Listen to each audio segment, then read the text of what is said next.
reviendrai ensuite. Alors, pour rentrer maintenant dans la méthodologie un petit peu de l'enquête, effectivement, les enjeux de l'étude pour nous et surtout pour TNM Lab, donc en tant que nous, on a écouté la commande et nous avons essayé de la transcrire le plus fidèlement possible, c'était effectivement d'avoir des éléments factuels. Donc toute une partie quantitative, hein, d'où évidemment l'importance des schémas et des données statistiques que vous allez pouvoir découvrir. Mais c'était aussi avoir quelques outils qualitatifs, donc quelques questions ouvertes, pour aussi permettre à TNM Lab d'identifier des expériences intéressantes, des initiatives et poursuivre finalement le travail déjà entrepris à partir de temps d'échange avec vous et de thématiques spécifiques de rencontres. Deuxième enjeu, c'était peut-être avoir une meilleure lisibilité de l'appropriation du numérique, finalement aussi pour donner des éléments de décision, hein, des éléments d'aide à la décision en matière de politique publique. Donc avoir une meilleure lisibilité pour peut-être adapter certains dispositifs en fonction d'une volonté politique. Et puis, troisième élément, effectivement, construire des éléments, les fondations finalement, pour avoir un observatoire du numérique et donc éventuellement mesurer régulièrement quelles sont les évolutions et quelles sont les mutations finalement de cette appropriation au sein du secteur théâtral. Le cadre que nous avons, nous, établi, hein, l'ensemble des rubriques finalement que nous souhaitions balayer est assez divers, hein, et couvre finalement l'ensemble de la relation de l'établissement au numérique. Puisqu'effectivement, nous avons cherché à travailler sur la question de la relation au public. Donc c'était un premier point qui nous semblait fondamental. Donc évidemment les enjeux de communication numérique, de ciblage et de complémentarité par exemple entre site internet, newsletter et d'autres types d'informations. Quelles étaient éventuellement des expériences de médiation numérique qui pouvaient ressortir de cette étude. Donc premier point, relation publique. Deuxième point, la relation au personnel.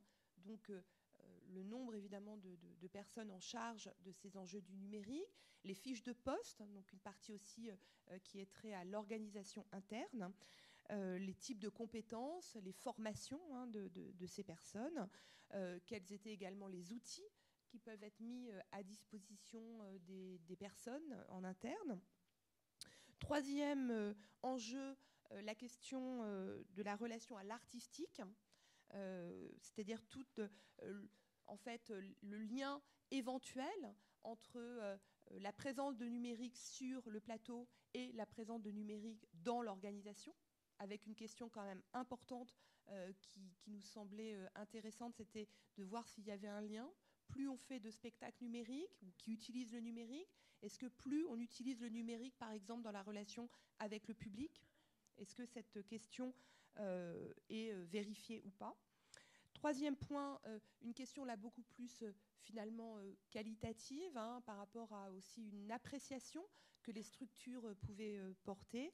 Est-ce que la structure est engagée stratégiquement dans le numérique? Donc troisième point, l'engagement dans le numérique comme axe stratégique, on pourrait dire aussi comme volonté politique. Hein. Est-ce que cette logique est soutenue par quelques individus? Ou au contraire, est-ce que c'est une logique collective, donc qui également ressort d'une volonté politique de la direction, par exemple? Et enfin, le dernier point, c'était des effets, hein, là encore, hein, en termes aussi qualitatifs, les effets induits par l'appropriation du numérique selon les équipes, selon les professionnels en poste. Voilà donc les 4 grands thèmes, hein, que nous avons déterminés et avec le commanditaire et aussi le financeur, et que nous avons donc essayé de restituer sous forme de questionnaire. Donc effectivement, la méthodologie que nous avons employée, c'est une méthodologie par questionnaire, donc une passation de questionnaire qui a été élaborée avec aussi un aller-retour entre évidemment les commanditaires et nous-mêmes, mais aussi nous avons essayé de vérifier la pertinence de ce questionnaire en faisant quelques essais, une dizaine de passations pour voir la pertinence de nos questions, la formulation, et donc éventuellement reprendre certaines questions.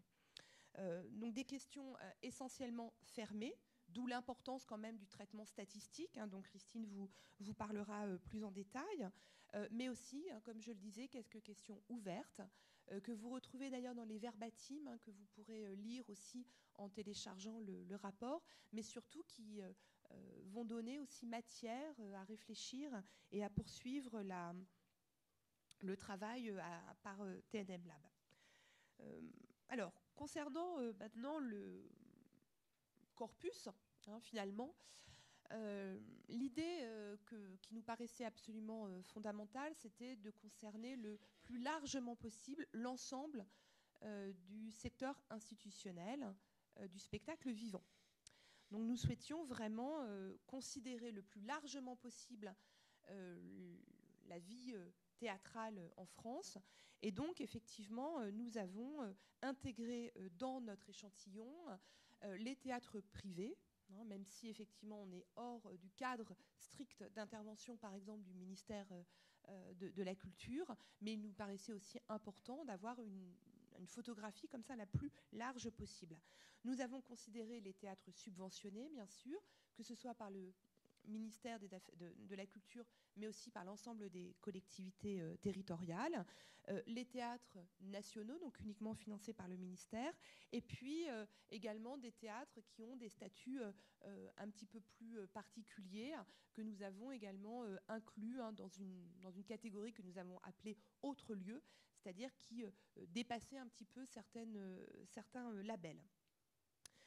Nous avons également, lors de la constitution de cet échantillon, bénéficié quand même de la participation, du travail de certaines instances, que ce soit le Centre national du théâtre, qui nous a aidé à constituer l'ensemble de cette liste, le Syndicat national des scènes publiques, mais aussi comme relais de certains syndicats ou associations. Je pense là à l'Association pour le soutien au théâtre privé, et également au Syndéac. Donc en fait, le corpus que nous avons constitué est un corpus qui correspond au type d'établissement, donc au type de label. Vous l'avez sur l'écran, peut-être un peu petit, mais vous retrouverez de toute façon dans les documents. Un corpus qui correspond aussi dans la Constitution à l'hypothèse dont je vous parlais tout à l'heure, à savoir cette volonté que nous avions d'interroger une éventuelle corrélation entre type de label et appropriation du numérique. Donc un corpus qui a été constitué au départ de 446 structures, qui correspond à l'ensemble des théâtres nationaux, l'ensemble des centres dramatiques, scènes nationales, scènes conventionnées, et puis pour les scènes et théâtres de ville, devant quand même l'importance de ce type de structure, nous sommes donc passés par le syndicat national des théâtres de ville, des scènes publiques, pour finalement considérer aussi les adhérents à ce syndicat, et donc postuler quand même que les structures adhérentes étaient des structures qui portaient un projet. Donc avec quand même une meilleure peut-être aussi lisibilité pour nous de leur organisation, de leur management et de leur projet.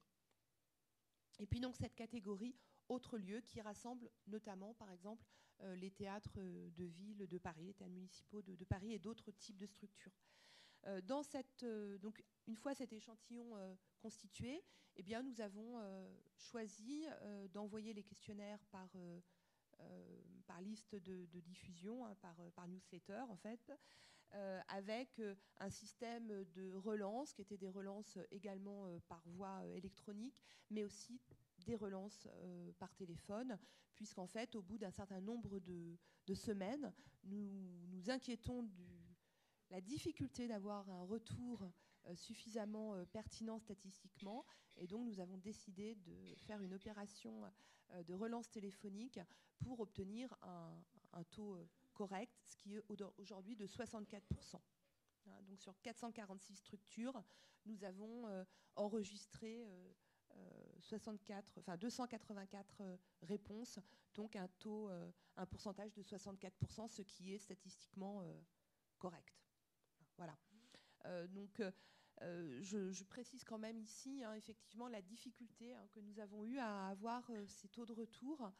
Et finalement, avec aussi les relances téléphoniques, nous avons vraiment pris la mesure quand même de... Alors peut-être ce que dit également l'étude d'Artichoc sur les publics connectés, de la fatigue des équipes. Évidemment, je ne suis pas capable de dire que c'est vraiment de la fatigue, mais en tout cas de la difficulté pour les équipes à prendre du temps pour remplir le questionnaire et pour faire en fait du reporting, ce qu'on lui demandait, avec parfois au bout du fil des équipes nous expliquant que non, vraiment, c'était vraiment pas le moment, qu'on n'avait absolument pas le temps, etc. Donc ça interroge aussi quand même, et nous en tout cas en tant que scientifiques, ça nous interroge sur le degré, la charge de travail des équipes, mais aussi l'importance peut-être de se simplifier en effet ces tâches de reporting en ayant des remontées par exemple automatiques de données, ce qui nous éviterait de multiplier étude après étude ce type d'enquête et de ressolliciter les équipes pour finalement des éléments qu'on pourrait avoir une fois pour toutes, et que peut-être les financeurs pourraient directement obtenir par voie justement numérique. Voilà. J'en ai fini pour cette présentation méthodologique. Donc je vais laisser la parole à Christine qui va vous présenter quelques résultats. Et l'idée, en fait, c'était aussi qu'on présente quelques résultats et qu'on puisse échanger sur ces résultats afin d'éviter le long tunnel d'une présentation de stats. Voilà. Non, merci beaucoup. Bonjour à tous. Donc, je vais parler d'un peu des données et puis je vais être accompagnée par mes collègues pour en parler. Donc l'idée en tout cas c'était peut-être de vous réexpliquer d'abord qu'on a 4 grands thèmes qui seront dans le rapport que vous pourrez télécharger très très vite et donc en fait tout simplement l'idée c'est peut-être de suivre ces 4 grands thèmes pour la présentation et puis après, enfin en tout cas démarrer comme ça. Je complète juste, donc en effet, en termes de téléchargement, le site internet a été mis à jour ce matin et vous y trouverez donc une page sur cet état des lieux où vous pourrez télécharger l'infographie, télécharger le rapport complet, télécharger également la version universitaire. On a également mis en ligne, et dès le début de ce travail, c'était un point très important pour nous de travailler en open data et en licence libre. Et donc, on est en Creative Commons sur la publication de ce rapport. Donc, il est tout à fait réutilisable. Il faut citer sa source, mais vous pouvez le réutiliser de manière très libre. Et les données également, les réponses en fait brutes à l'enquête ont été publiées à l'aide d'Etalab. Et donc, vous pouvez les trouver. Le lien est sur la page du site TMN Lab. Donc, tout est rassemblé sur une page. Et vous pourrez vous-même exploiter, ce qui permettra aussi, éventuellement, à d'autres personnes qui souhaitent continuer à croiser des données de cette enquête, de s'en emparer et de poursuivre un travail. Voilà. Donc voilà, l'idée c'est ça, les données sont disponibles. Il y a aussi un tri qui a été fait de manière systématique par le statut, le label de chaque théâtre, de manière à ce que vous puissiez vous situer en fonction de la structure dans laquelle vous êtes. Peut-être un point, donc il y a 4 thèmes qu'on va présenter, mais j'aurais voulu peut-être juste présenter le document qui montre le préambule. C'est un peu la grille de lecture du document. Ah, tu l'as. Voilà, celui-ci. Donc c'est écrit en tout petit, mais sachez que la démarche, comme on vous l'a expliqué, c'était de voir effectivement s'il y a un retard global du secteur du théâtre, du spectacle vivant. Donc ça, c'est les résultats généraux. Et d'autre part, il y avait l'idée, y a-t-il des précurseurs, des plus forts, des plus en avance sur le numérique que d'autres, en fonction de leur statut. Ce qui fait que nous avons systématiquement procédé à un test de manière à voir si la variable statut du théâtre explique des différences dans les résultats. Ce qui fait qu'on a finalement des résultats avec soit il n'y a pas d'impact de ce statut, donc c'est la grille de lecture, index de lecture avec A. Les résultats valent pour l'ensemble des théâtres qui ont répondu. Et ce qui veut dire que dans ces cas-là, statistiquement, alors je ne dis pas qu'il n'y a pas des différences dans vos structures, qu'il n'y a pas des différences que vous pouvez remarquer dans les chiffres, mais statistiquement parlant, l'analyse vous dit la variable statut du théâtre n'explique pas les différences que l'on peut relever. À l'inverse, nous avons le petit b qui dit au contraire, dans ces cas-là, effectivement, la variable statut du théâtre peut expliquer une partie des différences. Et donc c'est là que l'on vous conseille on vous renvoie vers les annexes du rapport, quand on n'a pas fait tous les tris qui pourraient vous intéresser. Dans les annexes du rapport, ou vous-même pouvez refaire des analyses. Dans les annexes du rapport, vous avez le descriptif par statut de théâtre sur le chiffre exact de chaque, si c'est un théâtre national, si c'est un centre dramatique, si c'est une scène conventionnée, etc. Donc vous avez tous ces éléments-là. Et puis la petite étoile, c'est juste pour vous alerter. Alors certes, on a mis des statistiques, mais par exemple les théâtres nationaux, on n'en a que 5. Donc normalement, on ne fait pas des statistiques. Donc c'est pour vous alerter que sur les théâtres nationaux, les théâtres privés, seulement 16 répondants, et les autres lieux, seulement 15. Dès le départ, on savait que les statistiques, elles ne sont pas... un vrai puriste en statistiques ne trouverait pas normal d'avoir mis des pourcentages. Voilà. Donc vous êtes alerté de cet élément dès le départ, et à partir de là, vous faites votre analyse, votre interprétation et appropriation des résultats comme en ayant ça en mémoire. Alors pour les thématiques qui ont été abordées, donc comme on vous l'a expliqué, il a fallu les présenter d'une certaine manière, et donc le choix qui a été fait, qui n'est pas forcément celui du questionnaire que vous avez tous rempli. Et d'ailleurs, là, merci à tous d'avoir fait cet effort, parce que c'était du temps, mais c'était la qualité de vos réponses, le fait d'avoir fait ça avec attention est important, puisque de la qualité des réponses, bon, bien sûr, il fallait que les questions ne soient pas trop mauvaises, on a essayé de les tester plusieurs fois, mais de la qualité des réponses vient la qualité des résultats.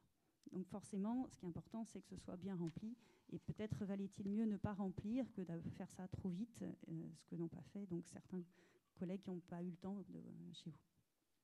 Alors l'idée, c'est donc, on a d'abord une présentation sur le poids du numérique dans l'organisation, c'est-à-dire un peu ce descriptif de l'appropriation du numérique en se décollant de l'idée que numérique et artistique. Au contraire, c'est d'abord dire numérique et organisation. Quand vous travaillez tous les jours, vous travaillez dans une organisation, ce qui explique aussi le choix par rapport à la sélection des théâtres qui avaient un projet. C'est l'idée aussi des théâtres qui ont un projet formalisé, qui donc sont une organisation, qui doivent travailler de manière la plus professionnelle possible. Et à partir de là, il y a des problématiques d'organisation, des problématiques organisationnelles.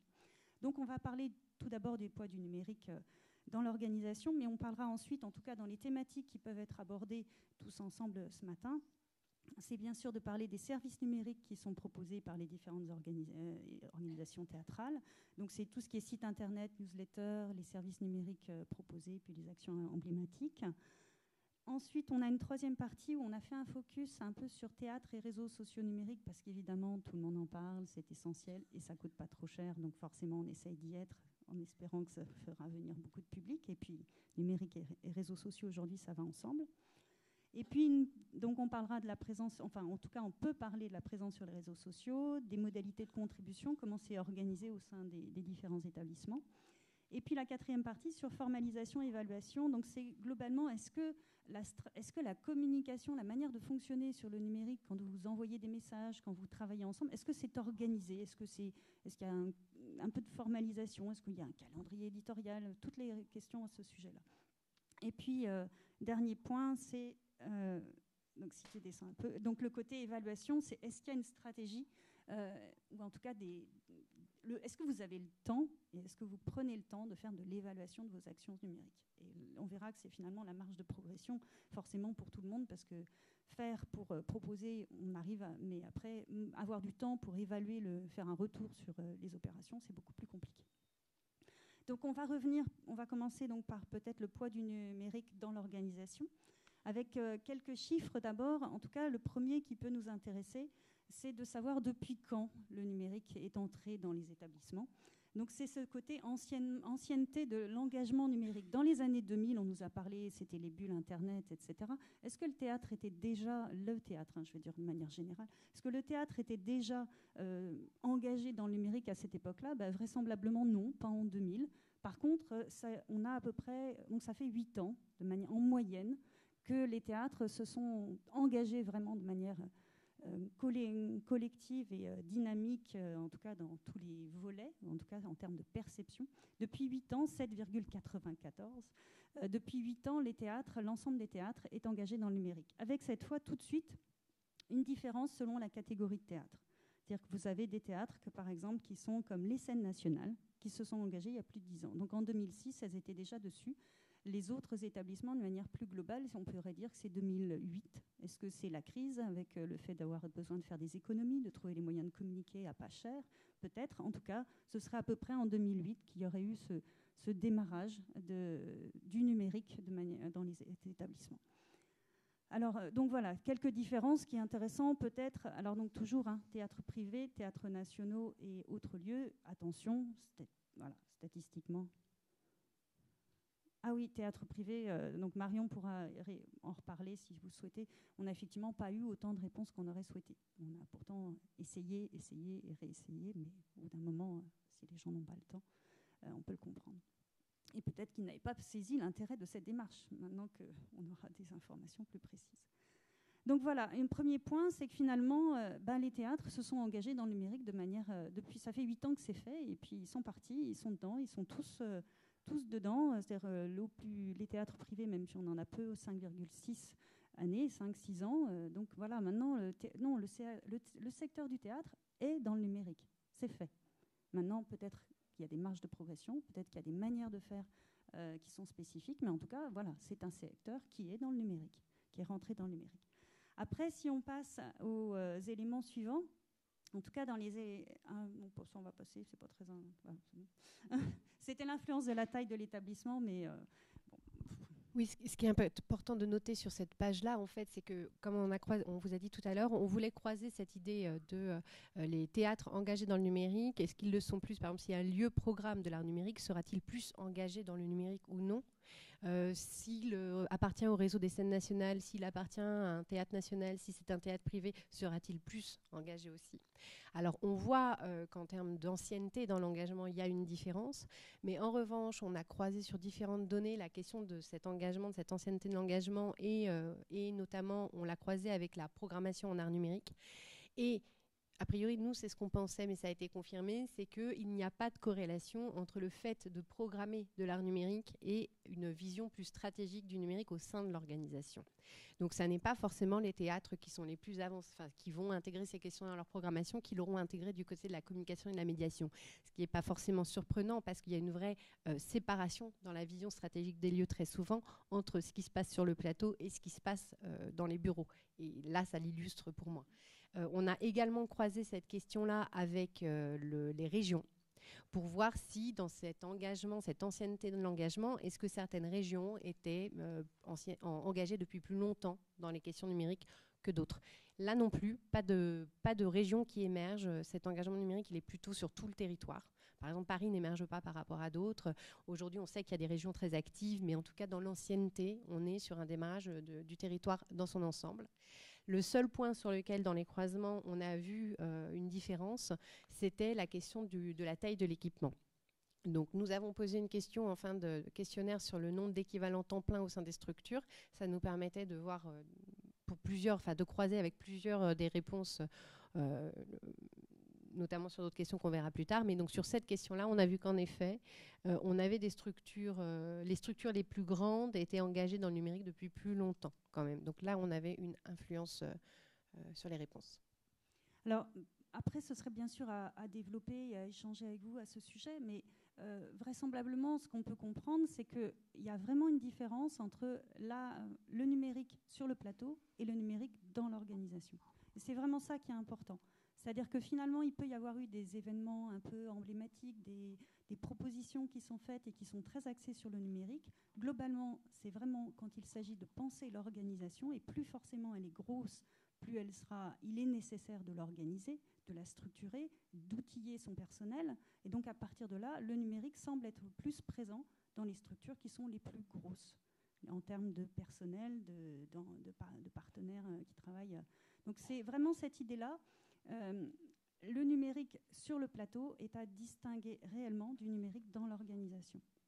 Et à partir de là, il peut y avoir des choix artistiques qui sont faits d'aller vers le numérique, mais ça n'a rien à voir avec la notion du numérique qui est comme un outil de travail, un moyen de communiquer, d'aller vers les publics, de travailler plus vite, mieux, à moins cher, au sein de l'organisation.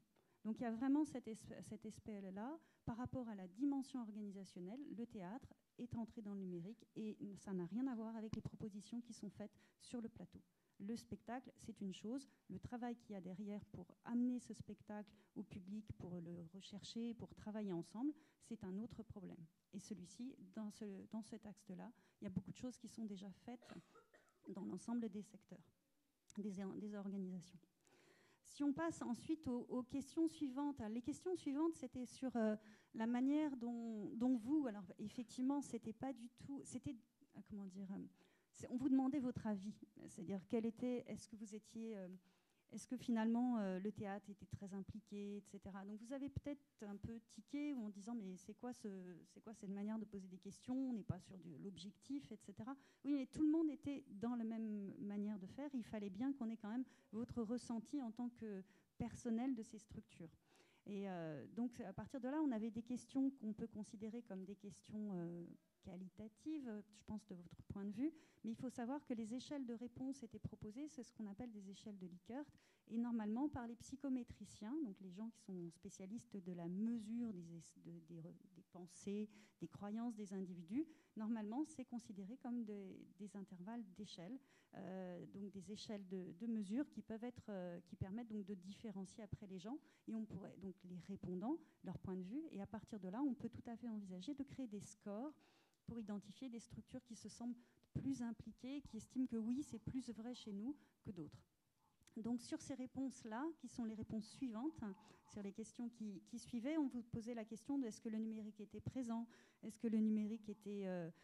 est-ce que finalement ça vous semble être un axe prioritaire, est-ce que vous estimiez que l'engagement était formalisé, c'est-à-dire qu'il y avait des éléments de ce point de vue-là, et aussi est-ce que c'était une démarche partagée. Alors donc là, on est volontairement, entre guillemets, dans du subjectif, dans des réponses déclaratives, mais cela dit, elles sont mesurées de manière à pouvoir faire des présentations de ce type. Alors, peut-être que quelques éléments à dire donc, à ce sujet. Pour la légende, juste pour la lisibilité, donc quand on est en bleu, on est à oui et plutôt oui. Plus on est foncé, plus on est sûr. Et en violet, non, plutôt non. Donc, est-ce que le numérique est très présent? Donc, on a 51%, enfin, une personne sur deux qui dit oui. Ça veut dire que finalement, oui, il est très présent, mais pas autant qu'on aurait pu l'imaginer. Et est-ce que c'est un axe prioritaire? On est aussi sur des positions finalement assez tranchées. Enfin, tout le monde n'est pas complètement d'accord en disant oui, on est à fond sur le numérique, c'est très formalisé, c'est très organisé. Finalement, c'est assez réparti, ce qui montre qu'on a de la diversité dans les théâtres. Ou peut-être, en tout cas, que ce n'est pas complètement... il reste du chemin à parcourir, on va dire. Si l'objectif, en tout cas, c'est d'aller vers ça. Alors après, est-ce que vous souhaitez qu'on échange là-dessus? Ce serait peut-être bien plutôt que de vous présenter ces éléments-là.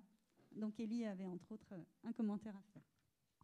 Non, sur ce sujet-là, je pense qu'il y a effectivement une entrée qui est celle des publics et sur ce registre-là, on sent bien qu'il y a des pratiques des publics auxquelles il va falloir s'adapter et auxquelles il va falloir donner une place, et c'est ce que vous faites tous ici. Il y a une autre approche de cette question qui est celle des projets artistiques et éditoriaux et des projets d'établissement. Et de ce point de vue-là, il me semble important de souligner que il ne s'agit pas d'émettre une injonction au tout numérique de manière, je dirais, verticale et uniforme. Et ça me paraît très important de le préciser par rapport à ce que tu évoquais là, Christine. C'est que je pense que l'enjeu, ce n'est pas une marche forcée dans quelque chose qu'on appellerait le numérique, et que moi, pour ma part, j'aurais bien du mal d'ailleurs à définir de manière exacte, mais plutôt d'amener chacune et chacun à définir sa politique artistique éditoriale, son projet d'établissement et sa politique numérique de manière cohérente et de manière, je dirais, originale et propre. Et pour moi, c'est plutôt ça le sujet sur cette question. Et c'est le sujet de la stratégie numérique qui n'est pas quelque chose d'uniforme, qui n'est pas quelque chose qui s'adapte à tous de manière un petit peu automatique et qu'on peut commander comme ça, mais plutôt quelque chose qu'il faut que chaque lieu invente et crée à sa propre image. Et je pense que c'est un petit peu pour moi aussi le sens de cette recherche comme premier pas d'une conversation entre professionnels et aussi avec la puissance publique, pourquoi pas évidemment, pour aller vers ça.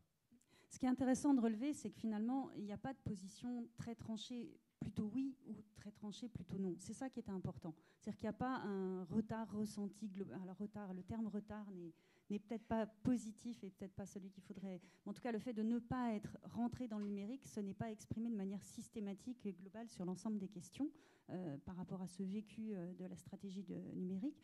Donc ça veut dire qu'on n'est pas complètement en dehors, on n'est pas non plus à fond dessus. Ça veut dire que finalement, le numérique, ça s'approprie d'une manière un peu particulière en fonction de chaque établissement.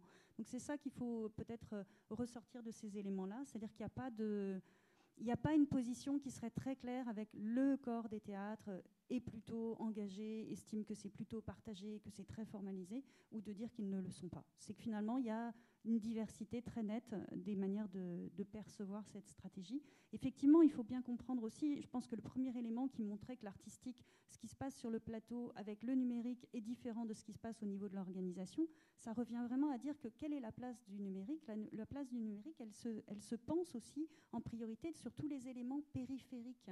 C'est-à-dire qu'il y a le noyau qui est la proposition artistique ou la programmation, et autour de ça, il y a tous ces noyaux de la communication vers les publics, de l'organisation, du fait de se donner les informations, de la communication interne dans l'organisation. Il y a tous ces éléments qui sont des éléments périphériques et qui font qu'à la fin, on est en capacité de proposer bien, en tout cas dans les meilleures conditions possibles, des offres artistiques et aussi de répondre à sa mission. Donc c'est comme ça qu'il faut le percevoir. Et en tout cas, cette idée, oui, le numérique, c'est pas, en tout cas, il n'y a pas tous les théâtres qui avancent tambour battant et avec une même manière de penser sur, en tout cas, ce que sont ces propositions. J'aimerais rebondir en fait, en effet, du coup, cet état des lieux donc, nous a permis de montrer cette diversité d'appropriation du numérique, cet engagement, donc en effet, plutôt oui, plutôt non, ces réponses, on est encore dans une phase de progression forte. En fait, on se rend compte que on l'avait déjà mesuré, mais l'état des lieux le confirme, qu'on est dans une appropriation assez artisanale des questions du numérique au sein de nos lieux, pour plein de raisons qu'on va montrer dans les résultats qu'on a obtenus en termes de formation, en termes de comment on a acquis les compétences sur le terrain. Et cet artisanat, il a une double face. Et d'un côté, c'est une vraie force, en fait, parce que ça permet du coup de lui donner, en fait, de mettre en place les choses vraiment en lien avec le projet des lieux, en lien avec leur territoire. Et nous, avec ce travail, avec le TMN Lab, on essaye maintenant là-dessus, sans justement, en effet, arriver avec des formules à appliquer toutes faites, de voir comment on peut pousser cet artisanat pour qu'il soit un peu plus éclairé, mettre en lien pour pouvoir passer une marche, en fait, dans les projets qui sont menés et s'approprier encore mieux ces questions-là. Mais de venir par le bas et de venir par cet artisanat est certainement une force pour notre secteur. Si vous n'avez pas de questions, ce que je propose, c'est qu'on rentre à ce moment-là dans le concret avec quels sont les outils que vous utilisez, à moins que vous... Oui, avec plaisir.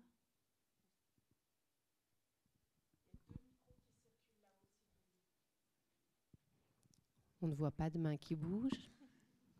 Donc nous allons poursuivre. Et n'hésitez vraiment pas à intervenir. Même si vous avez une question au fur et à mesure, faites signe et on essaiera de la prendre en compte, d'être à l'écoute. Donc peut-être pour exposer le fait que finalement le numérique c'est aussi surtout dans l'organisation, parlons des outils et outils de travail dont les collègues, dans les équipes. Oui, voilà, dans les équipes, comment vous travaillez et comment c'est utilisé. Alors, ce qui est intéressant de noter, c'est que finalement, rappelez-vous, cette question, c'était est-ce que vous aviez tout ce qui était partage de fichiers, outils de communication, Slack, des choses un peu techniques, etc. Finalement, ce qui ressort, c'est que 6 théâtres sur 10 utilisent du partage de fichiers et des outils de planification, donc tout ce qui est agenda partagé. Ça veut dire qu'on voit bien que les outils de collaboratif, finalement, sont déjà tout à fait appropriés. Par contre, ce qui est peut-être à relever, c'est que ce sont plus c'est une appropriation un peu grand public. C'est ce que tout le monde va utiliser. On peut utiliser ça chaque fois qu'on a besoin de travailler ensemble. On va utiliser ces outils de travail collaboratif, comme le partage de fichiers, etc. il reste, en tout cas, dans les choses qui sont moins utilisées à une échelle organisationnelle, ce seraient tous ces éléments de communication interne, comme Slack, enfin des choses un petit peu élaborées ou des outils de gestion de projet. Mais alors, donc voilà, qui sont moins utilisés. Vous voyez, les chiffres sont beaucoup plus faibles. Ce sont des outils, en effet, qui ont une approche vraiment professionnelle, contrairement aux agendas partagés. Par exemple, Google Agenda, vous l'utilisez à titre personnel. Donc, il y a une porosité, en fait, en termes d'usage. Alors qu'en effet, sur des outils comme, on va dire, FreeCamp, Basecamp, en termes de gestion de projet, ou des outils tels que un FileMaker, vraiment à l'échelle de l'ensemble de des bases de données vraiment à l'échelle de l'ensemble de la structure, on est sur de l'outil purement professionnel. Alors, sachant que peut-être, c'est pas particulièrement le cas du théâtre. En fait, il faut considérer que c'est finalement une logique d'appropriation des outils très professionnels comme la gestion de projet, qui sont pas très très diffusés de manière globale. Et ça paraît assez logique que, ne connaissant pas ces outils-là, on n'aille tout simplement pas les chercher, alors qu'effectivement, ça pourrait être des sources d'amélioration dans la manière de travailler. Après, peut-être aussi que pour l'instant, vous estimez que ce n'est pas utile, pas nécessaire, ou simplement que ça demanderait trop de temps de travail pour apprendre à s'en servir. Finalement, c'est peut-être plus simple d'aller sortir de son bureau et d'aller toquer à la porte du collègue en disant « Bon, excuse-moi, mais il faudrait qu'on gère ça vite ». Et c'est peut-être plus simple. Donc ça peut être aussi... mais je pense que c'est plus culturel à l'ensemble des organisations dans l'ensemble en France, par exemple. Et aussi, il est à noter le lien avec la question de la base de données. En fait, les théâtres ont une base de données majeure, en général, qui est leur logiciel de billetterie. On va aborder cette question quelques slides de plus loin. Mais c'est vrai que le poids du logiciel de billetterie et ses limites aussi, certainement posent question, en fait. Parce que est-ce qu'il faut créer une nouvelle base de données? Est-ce que le logiciel de billetterie ne doit pas, dans des versions futures, être cette base de données partagée entre tous? Et du coup, les freins de développement technique peuvent aussi être interrogés de ce côté-là. Alors, après, il y avait aussi une question sur le nombre de PC, mais je vous en fais grâce. Bon, elle peut être intéressante, mais bon, assez logiquement, plus on est une structure importante en taille, plus on va avoir d'outils, etc. Après, bon, ça fait réagir chacun. Moi, je n'avais pas trop accroché sur cette question-là. C'est une question assez technique. La seule chose intéressante à noter, c'est toujours cette porosité entre usage professionnel et personnel. Comme sur la manière dont on s'est approprié les logiciels en termes de partage de données, etc. Par exemple, on a posé la question sur les smartphones. Et les smartphones qui sont beaucoup utilisés quand on travaille sur les réseaux sociaux. Et à 33%, je remette, c'est ça, 33% des théâtres, la réponse était que les smartphones utilisés à titre professionnel étaient en fait personnels. Et donc, on a encore cette porosité personnelle-professionnelle. Ça veut dire aussi qu'il y en a 67% qui sont fournis par la structure, évidemment. Bon, alors après, en plus, quand on voit, en tout cas, ça devrait être un point de discussion avec vos autorités, hein, parce que quand on voit comment le téléphone est en train de croître en termes d'utilisation, de taux d'équipement, le baromètre 2015 met des chiffres extraordinaires, on en parlait à l'instant, 90% des propriétaires d'un smartphone, comme vous et moi, j'imagine, vous le gardez à moins d'1 mètre de vous tout le temps. Donc, il y a vraiment une piste d'utilisation de ces outils et il faudrait négocier pour que ce soit pris en charge par les établissements. Ça serait intéressant, en tout cas. Après, donc, il y avait aussi des questions sur les équipements créatifs, toujours avec cette idée de est-ce que si l'on fait du créatif, du numérique créatif, à ce moment-là, est-ce qu'on va plus utiliser aussi les éléments ? Et donc, on avait regardé tout ce qui était logiciel de retouche d'images. Et en fait, ce qu'on voit surtout, c'est que finalement, tout ce qui est appareil photographique numérique sont très possédés en général, 82%. 82% aussi tout ce qui est retouche d'image. Ce qui était intéressant à noter, c'était le fait que finalement, c'est le visuel, en fait, on sait faire en numérique. Par contre, la vidéo, c'est-à-dire le visuel statique, on sait bien faire. C'est tout à fait intégré. Par contre, la vidéo, ça l'est moins. Donc voilà, qu'est-ce qu'il faut en retenir? Est-ce que c'est moins facile? Est-ce que c'est des problèmes de... Est-ce que c'est parce que ça sert moins, parce que c'est trop coûteux parce qu'il y a du temps, c'est plus long, il faut revisionner toute la vidéo pour faire les découpes. Voilà, à vous de nous dire un peu pourquoi ça vous semble ou c'est moins utilisé ou vous l'utilisez moins. Ça serait intéressant de savoir. Oui, peut-être. On va vous passer le Alors c'est important de poser vos questions dans le micro parce que c'est aussi ça qui permettra que tout le monde l'entende et qu'elles soient enregistrées pour la restitution.